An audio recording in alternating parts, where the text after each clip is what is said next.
L'église dei Santi Pietro et Paolo, aujourd'hui connue en occitan sous le nom de San Peire di Stroppo, se voit de loin.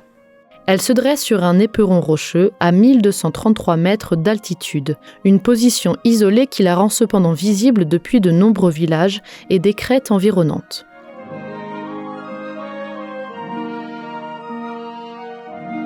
Dans l'église de San Peire, ce ne sont pas moins de 4 figures de Saint-Pierre qui sont représentées. L'apôtre, humble et pieux, est peint dans la nef gauche.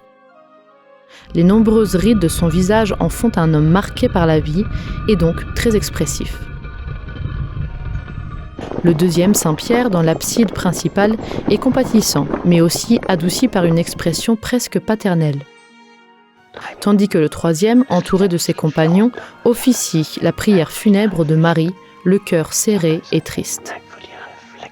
Le dernier Saint-Pierre, dans la nef droite, est solitaire, vêtu d'une longue robe bleue et d'un manteau orange bordé de rouge.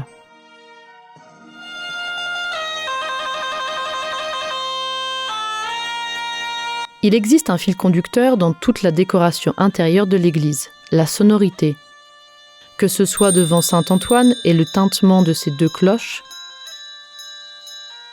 ou devant Saint-Bernard et le cliquetis des chaînes.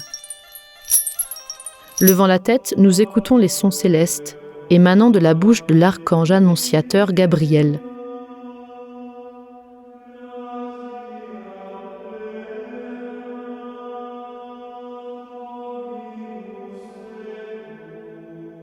Puis, baissant les yeux, nous percevons un son animal, le souffle sonore et lourd du bœuf et de l'âne qui s'étale sur la crèche.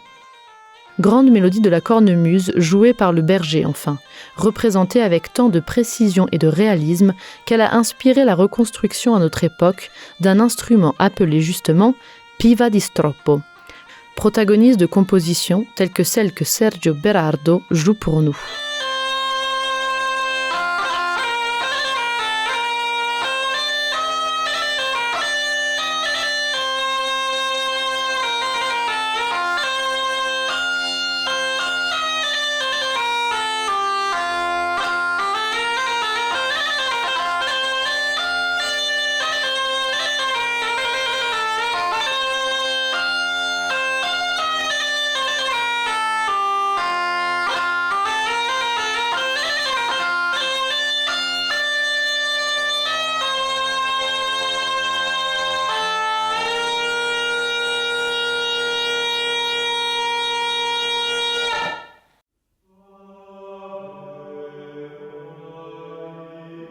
Peu visible car située en hauteur, cette annonciation est un rare exemple historique d'une interprétation condamnée plus tard comme hérétique par le Concile de Trente au milieu du XVIe siècle.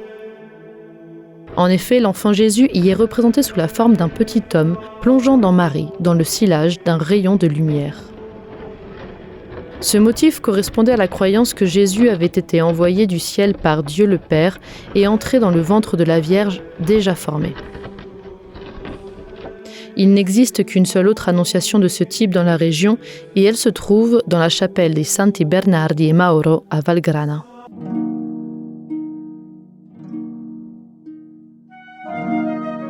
Et pour conclure, observons cette fresque dont la scène est encore une fois tirée des évangiles apocryphes. Les anges portent l'amande avec la majesté trônant et tenant l'âme de Marie sous la forme d'un bébé emmailloté, tandis qu'un peu plus loin, ils soulèvent le drap avec à la place le corps de celle-ci qui monte au ciel.